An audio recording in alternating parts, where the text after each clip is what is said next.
What's up, guys? Welcome back to Newswave. So today, after this long weekend, we get to take a look at one of my favorite things online right now, which are, well, places that generally don't cover video games attempting to cover video games, mostly mainstream news, and apparently a newspaper that did one of the funniest things we've seen in a while with Pokemon, kind of not understanding what's going on with kind of the internet meme culture, especially with Pokemon Sword and Shield. We're going to go over that. We're also going to take a look at hackers and homebrew actually finding a way to get Windows 10 starting to get onto the Switch. Now, it's not too surprising with what they have open to them on the Switch.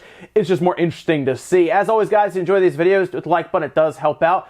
We're going to start today with one of the strangest mods, maybe the best mods, actually, for Resident Evil 2. And that has to do with Thomas the Tank Engine. And you might be wondering, well, why are we talking about Thomas the Tank Engine with Resident Evil 2? Well, if you've seen anything to do with modding in Resident Evil 2, one of the most popular things to do right now is to have Mr. X show up in all types of weird outfits or situations, and this time they decided to just outright replace him with Thomas the Tank Engine, as you're kind of seeing a clip here of him just bursting through doors and everything. And yeah, it's Thomas the Tank Engine. It's not actually Mr. X. And if you are unaware, you can actually go to the Resident Evil modding boards where people are posting all of this. This one was actually posted by Zombie Alley over there, and you can check out all of the different mods. But yeah, why not? Thomas the Tank Engine bursting through the door. People have even put the DMX music over that, which actually works pretty well when he breaks through the door. It kind of gets louder as he gets closer to you, so it makes sense. Then you see people actually try to blow up Thomas. So here comes Thomas Tank Engine, engulfed in fire, charging straight at you and knocking you over. So why not? We got Thomas Tank Engine now in Resident Evil 2. Also, we pointed out that previously Sony had changed some of their listings for the PlayStation Vita to ending soon, or production ending soon, and Polygon actually noticed that, well, that's it. They've now ended production of the last two Vita SKUs on their own website, so that's pretty much it. The PlayStation Vita is now officially discontinued. Originally, Japan was the only place that was really receiving systems. I mean, you could still buy some in the US if there were any that were left around, and of course you would buy them used, but you weren't getting them brand new in stock, manufactured or anything. They just had ended it because they're not really doing much with the Vita outside of some third parties, and of course indies and limited run games and stuff that still put stuff on there. No, in this case it's pretty much over, and it is kind of the end of the era for the Sony handheld, as we don't have anything from Sony to replace the Vita.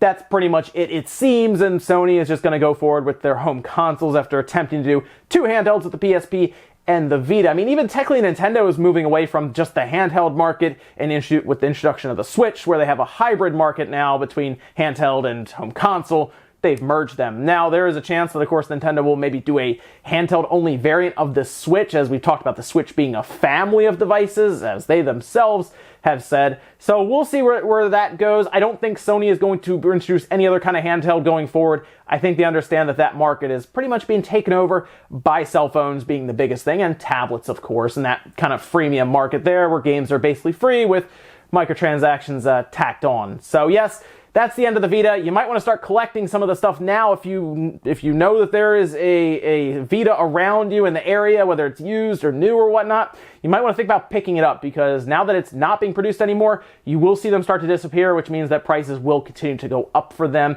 the games and the systems. We also saw Xbox Game Pass on Twitter start to tease what seems to be a new game or announcement for the service Game Pass. They actually posted on Twitter an image that's kind of hard to see. Basically, they just stretched all the text up and smushed it together. People were actually able to decode it, unstretch it basically, and show us that they are teasing something for March 7th. Nothing needs to really be explained. That tells me that it is some sort of game being announced, and at that point, you can pretty much start assuming anything could show up there. I guess outside of, like a Death Stranding or exclusives on other platforms.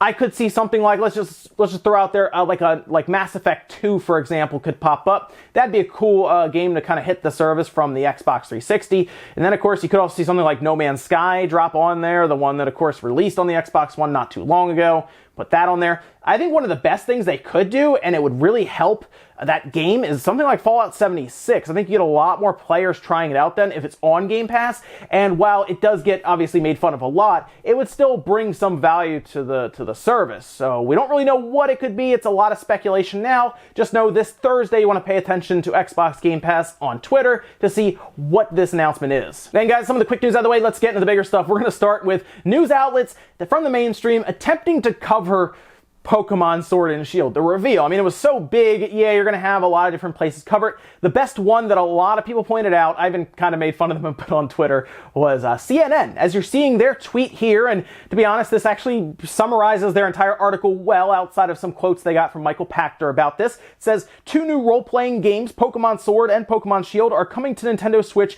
in late 2019. The move is a sign that the Japanese gaming company is trying to use adaptations of old favorites to breathe new life into the gaming device. And I know what you're thinking, well, wow, this is great. We haven't had a Pokemon game on the Switch at all. We haven't seen Pokemon come back in years now. It's been almost a decade. Well, no, we had Let's Go last year, and Pokemon is a recurring franchise for Nintendo. It seems that CNN got mixed up, or who knows. I just feel like this was done by someone who's not as plugged in, we'll say, for games, and they even talked to Michael Pachter, who made some good points about the Switch currently, although there were some things pointed out about them lowering the projections and stuff like that. So it wasn't all about Pokemon completely, but it was with Pokemon at the center, and then talking a bit about why they're bringing this old franchise back from the dead to help sell Switch units.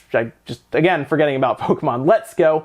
Now, this is something that has happened in the past with other outlets that have tried to cover games, and probably passing it off to somebody who doesn't really know a lot about games and just attempting to go to an expert like Michael Pachter and try to get information from it, and then kind of looking at the landscape. Maybe they remember Pokemon from the Game Boy with Pokemon Red and Blue, for example, and then they see Pokemon Sword and Shield. Oh, this is the first, mainline RPG Pokemon that they're bringing to the Switch. It makes sense because the Switch is starting to have issues with its sales, which 2019 is going to be an interesting year for the Switch because it's pretty much going to, I think, easily crush the PlayStation 4 and the Xbox, because we know at E3 we're probably going to see more about Microsoft's plans for next generation, and we're going to see more from Sony about next generation this year as well. So basically, those two systems are winding down, whereas the Switch is entering its 3rd year now. Actually, it had its 2nd birthday technically yesterday. Here it is now rolling into its 3rd year, when it's really going to start hitting its stride with third-party developers who have restarted their development cycles, for example, and first-party titles hitting all over the place over the next, I would say, 14 months. It's going to be something else. But yes, CNN attempted to cover it. Didn't go well. If you check their Twitter feed, people pointed out everything wrong with that article, but they still put it out there, and from there we actually had one of my favorite things outside of that is a Spanish newspaper, as you're kind of seeing some screenshots here, decided to put Pokemon Sword, Shield, and Pokemon Gun in the image on their newspaper's page with that article. I don't really know why they did it. It was very weird. Now, the images you're seeing here are actually posted by a Twitter user by the name of Sinseha, and they pretty much just show several shots of that page, even one of like the full article, and it mostly shows Grookey reaching for Pokemon Gun, and people might be wondering why. Well, most of us drove them to that after that Pokemon poll came out as to which starter everyone's going to be reaching for, and Grookey came in last by quite a bit, so we only have ourselves to blame here as to why Grookey is trying to figure out what to do and now reaching for Pokemon Gun. It's really funny because Pokemon Gun was set up, of course, as kind of an internet meme, sword, shield, gun, not something that is going to actually happen from the Pokemon company and Game Freak. I feel like they should have maybe double-checked that. Again, though, another news outlet that isn't as plugged in probably saw this online because it got, there was one image that had like 20,000 likes or something for Pokemon Gun, and they might have thought that, hell, they have 3 games coming out, and this one was officially announced. Now, it was just for a good laugh. Both of these situations are for a good laugh because it's pretty much 2 places that weren't as plugged in understanding of what Pokemon is at this point in the franchise's mass appeal, and that they wouldn't use Pokemon Gun as a title. But hey, it made for a good laugh. Next up, let's talk about Dead or Alive 6, as we had the game come out March 1st. Had decent enough reviews, I would say, for a fighting game on Metacritic in the mid-70s. It still has that green icon still, which I guess is good. But we did also see some of the DLC for the game. Now, if you missed Dead or Alive 5, you might be a bit shocked as to what you're seeing here, but Dead or Alive 5 wasn't exactly innocent when it came to its DLC, with season passes also being in the $90 range. They sold ridiculous amounts of downloadable content for that game, so it's not surprising to see Dead or Alive 6 show up with a $93 season pass. That's right, the season pass is technically more than the game, and we actually have full listings as to what comes with it, as you're seeing from the Steam store here with Dead or Alive 6 Season Pass 1, by the way, which means that this isn't going to be the only downloadable content that you'll probably get in a season pass. Again, they got away with it in Dead or Alive 5, so they'll probably double down with it here, and you can see there are several packs of costumes, whether it's the Happy Wedding Costumes Volume 1, Volume 2, the Dead or Alive 6 Volume Pack 1 with 13 costumes. It's a ton of costumes. We used to unlock those back in the day, by the way, on the PS2 and the Xbox, but now here you go. It's $93, you get a ton of costumes. Good stuff there. It's almost comical to see this, by the way, and they're going to have 2 additional characters. One is named, that's Mai, who was a downloadable character in Dead or Alive 5. A guest character, actually. You might know her from the Fatal Fury or I guess King of Fighters series, and the other one's just unnamed. So if you enjoyed playing as Mai in Dead or Alive 5, you're going to have to buy her here again, it seems. And this is just what has happened with fighting games in general since the internet became so intertwined with games and they can sell you stuff after the fact. This is a season pass that exists immediately day one for $93. And it's tough because I look at something like Smash Bros. That had ridiculous amounts of content and a $25 season pass that most people have looked at and said, okay, that's probably worth it with the amount of content you get up front. And then we see something that is significantly more expensive. I mean, it's 1.5 times the price of the game, and that's not all the downloadable content. There will be more. So it is just, in this case, just the company getting away with it and then doubling down on it. So we'll see what happens there. I have seen on Steam, the user reviews continue to point out that season pass, which is, by all standards, pretty much ridiculous, but it's going to happen more and more with fighting games, because fighting games don't sell a ton. Like Smash Bros. Is like way out there as an outlier. You know, we saw Street Fighter just struggle, I mean, heavily over the course of several years to get to 2 million copies sold. And I don't know if Dead or Alive is going to, set the world on fire in terms of sales. So they look to things like downloadable content, and unfortunately, they really push the envelope, and they'll continue to do so, I guess, until the whole franchise goes away, because I don't think a lot of these companies are looking to sell just a few copies and that's it. They'd rather sell a few copies and then a ton of DLC. If they were smart, they would have launched this thing free to play like they had kind of got to with Dead or Alive 5 anyway. Eventually, you could just download it for free and then buy into all kinds of content as you went. So that's kind of an issue. Or if they just released it at like a much lower price, like a $20 or $30, and then have DLC on the side. I think there are better ways to go about it rather than do a full price game and then this massive season pass. But they're going to have to adapt if they don't continue to sell and then sell DLC. So we'll see which way they go with Dead or Alive 6. It might be free to play in a few months, who knows. Next up, let's talk about Windows 10 on the Switch. Now, of course, we talked about the hacking scene with modders doing all kinds of stuff to the system. Linux has been run on it, right? They've pretty much unlocked it to where they have themes, they're able to back up their local save data to things like USB sticks and all kinds of things. And now we're seeing them load up several different OSs, with the latest one being seemingly Windows, as you're seeing a screenshot here. This is actually from Twitter user Ben Imbusho, and they are just talking about having Windows on there. They say some more work to do, primarily memory regions fix. And yeah, there is a Windows logo there, which appears to be Windows 10 that was designed for ARM. Now, there are several tablets and devices out there, of course, now that use Windows 10, so they have developed it to work on ARM processors. And of course, the Switch uses an ARM processor. So now here we are with Windows 10, and some people are wondering why. Look, the thing about Homebrew is half of the reason things like this happen, outside of maybe they actually want that OS on there. Linux is the obvious one that most people drop on these things because it's a bit easier to work with. But most of the time, this stuff happens mostly because they can. That seriously is it. It's a hobby to a lot of people to see if they can make something like Windows work on a device that's not supposed to have Windows on it.